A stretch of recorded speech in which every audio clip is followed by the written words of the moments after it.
Kebaikan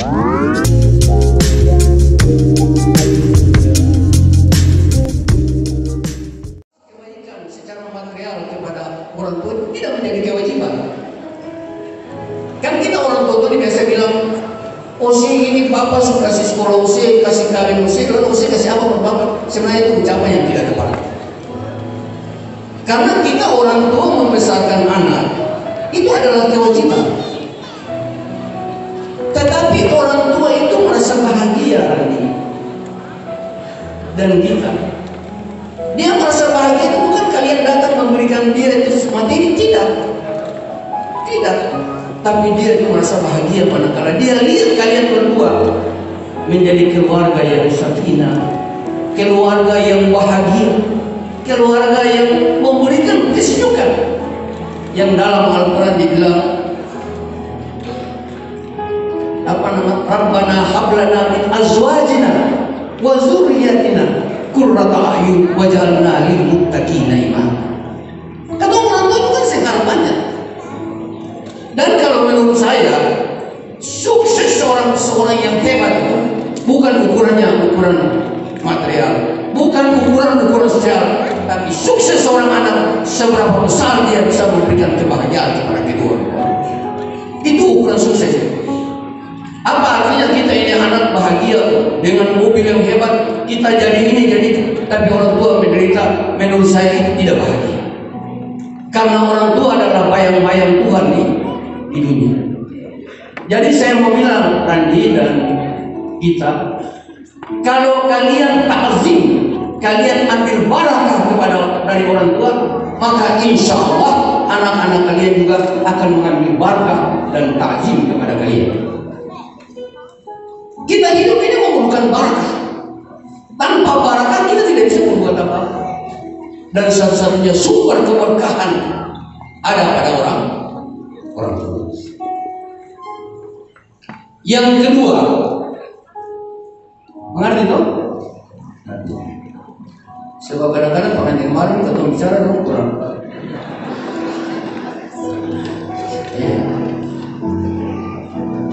Yang kedua, yang kedua itu agama. Kenapa saya tekankan agama? Karena dalam rumah tangga itu ada gesekan, ada pasang surut, ada kehidupan yang naik, ada kehidupan yang turun. Tidak ada solusi lain kecuali agama.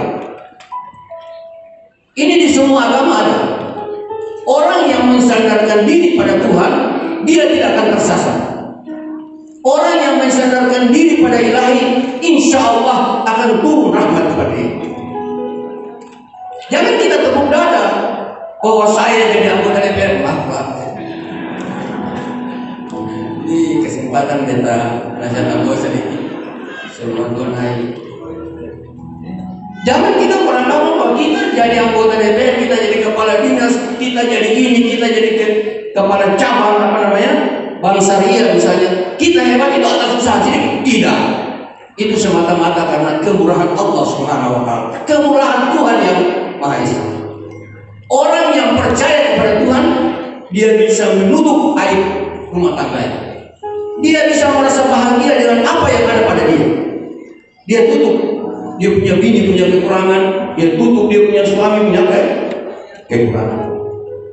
Dan kalau ada goncangan, dia ingat Allah. Dia ingat Tuhan. Ya Allah, saya mengadu kepada Engkau. Likailah tasau ala ma fatakum wa la taftaru bima atam. Jangan kalian bertepuk dada bahwa ini karena usaha saya, maka saya jadi begini. Tidak. Itu semata-mata sudah ditentukan oleh Allah. Ini nasihat saya yang kedua. Ya.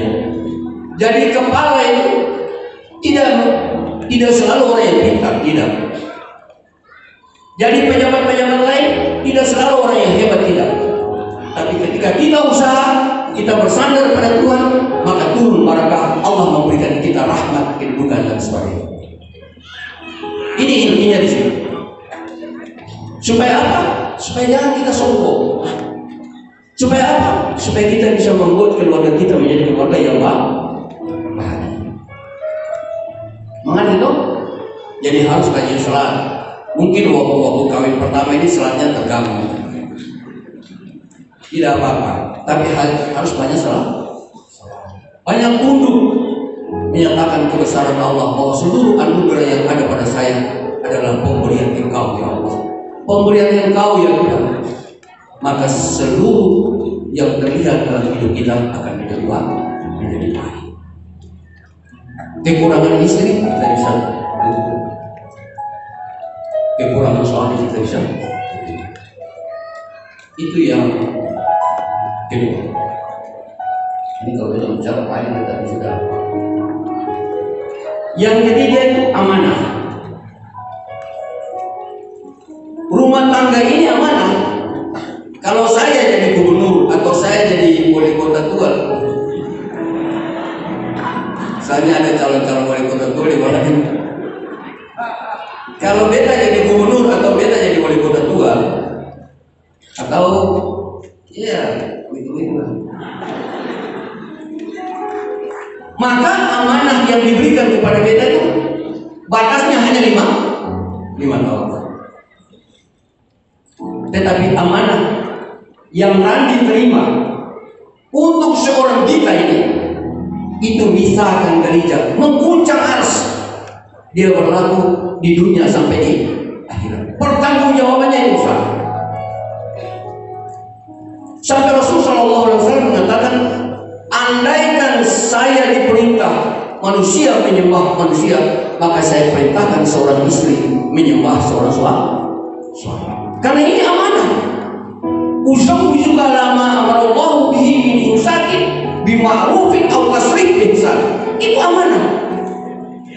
Tidak gampang itu. Ini baru awal dari sebuah perjalanan. Kalau amanah ini dikelola dengan baik, diterima dengan baik, maka jendela kita bisa melihat kehidupan masa depan yang lebih baik. Tapi kalau tidak, maka apalah artinya Ukraina dan Rusia itu berperang dibanding dengan keluarga yang gagal dan berantakan. Tepuk tangan dulu.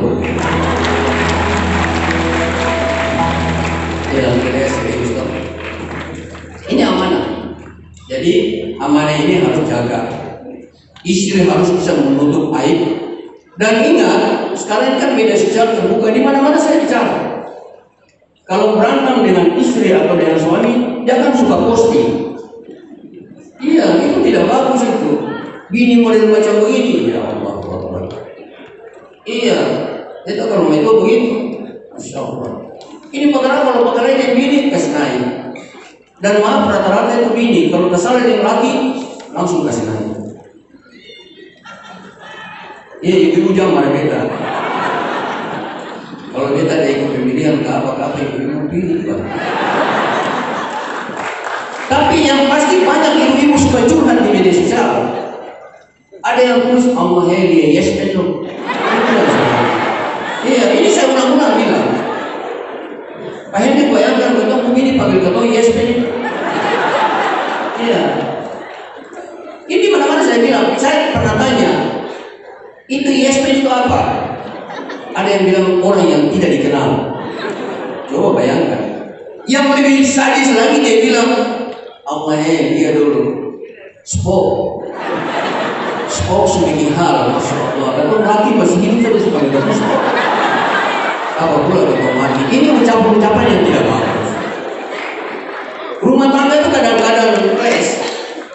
Itu hanya karena ucapan-ucapan yang tidak bagus. Kalau istri masak, makan saja. Kita begini tuh. Ya Allah, kita beri banyak nih. Kita bilang kadang-kadang dia masak talan saya tadi dengan saya masak. Cuma dari kali dia masak nih. Karena dia, benar mungkin. Kalau saya begitu bilang masaknya jelek, dia pada rasa tidak bahagia. Apalagi kalau potong singgung dia punya berat badan, jangan. Itu hal-hal yang sensitif.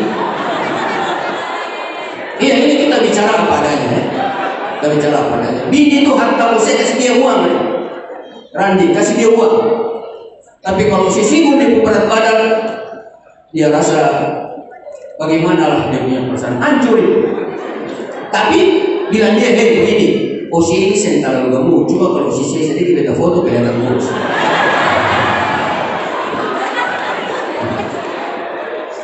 Iya, saya kira ini sudah Jadi ucapan itu jangan, karena tentu kadang-kadang bicara kelepasan bisa merusak hubungan suami istri.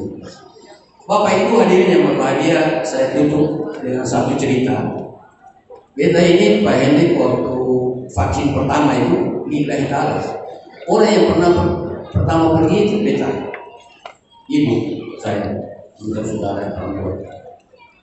Itu ditantui dong pakai ketong vaksin bawahnya. Pertama bedanya bulan Maret, 1 tahun lebih. Pagi-pagi jam 10 itu sedikit bubuk. Kalau waktu itu kan terutama di kalangan ini, dia bilang vaksin begini, dia bilang apa makan. Tapi itu waktu kalau rumah itu kita berpikir apa akan lain. Iya, ini kita curhat. Itu kasih kita makan telur deh, bubuk. Dia lepas beta di mana dekat SD itu, dekat tangkui ke paha. Kita kalau ke dalam hati Allah ini orang apa ini. Jadi kok bagaimana? Habis waktu itu kan di kalangan orang kan banyak isu begini dan sebagainya. Ya tahu, tapi jujur saja. Minta dengar. Sampai di ujung sana ketemu beda teman satu, yang satu usia dan beda lain. Apa? Memang khusus orang tua. Tapi sumpah, Pak ini. Itu begitu beta sampai suster dia panggil. Apa? Lansia masuk. Masya Allah, kalau dia ada di sini dia minta maafin. Iya. Waktu dia panggil beta lansia kita terselonggok. Iya. Ya ini betul kesini kita. Jadi kalau mau puji-puji sebarang dia jauh kayak beta begini. Suster dia panggil lansia apa? Lansia masuk. Iya, Pak Wakil, beta terasa teringat ini. Jam 10 langsung panggil suster sini. Beta pernah curhat bagi gue ini. Sini. Bagaimana Bapak? Saya coba jadi beta lansia. Saya bilang saja bahwa vaksin ini 60 tahun ke atas. Iya, iya apa beta minta maaf? Iya. Dipikir macam usia lansia, beta rasa kayak itu sebegini. Iya. Hampir beta bukan ada pernah dia gitu, usia itu. Itu bukan lansia, banyak yang mau lah ya.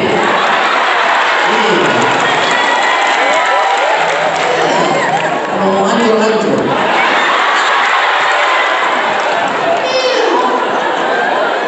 Ini kayak beda lansia apa ini? Ini hanya kalau kita itu saya tahu lebih banyak sih sekarang.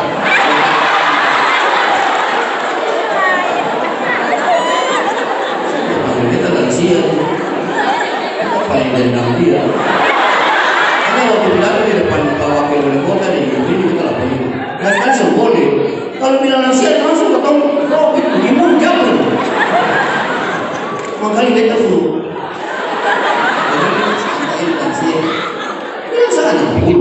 Ini ucapan yang tidak tepat. No? Jadi kalau mau supaya suami enak, bicara yang enak. Kalau mau ini bahagia, ucapan yang bahagia. Saya kira ini sudah yang bisa saya sampaikan karena sudah lama. Wabillahi taufiq wal hidayah. Wassalamualaikum warahmatullahi wabarakatuh.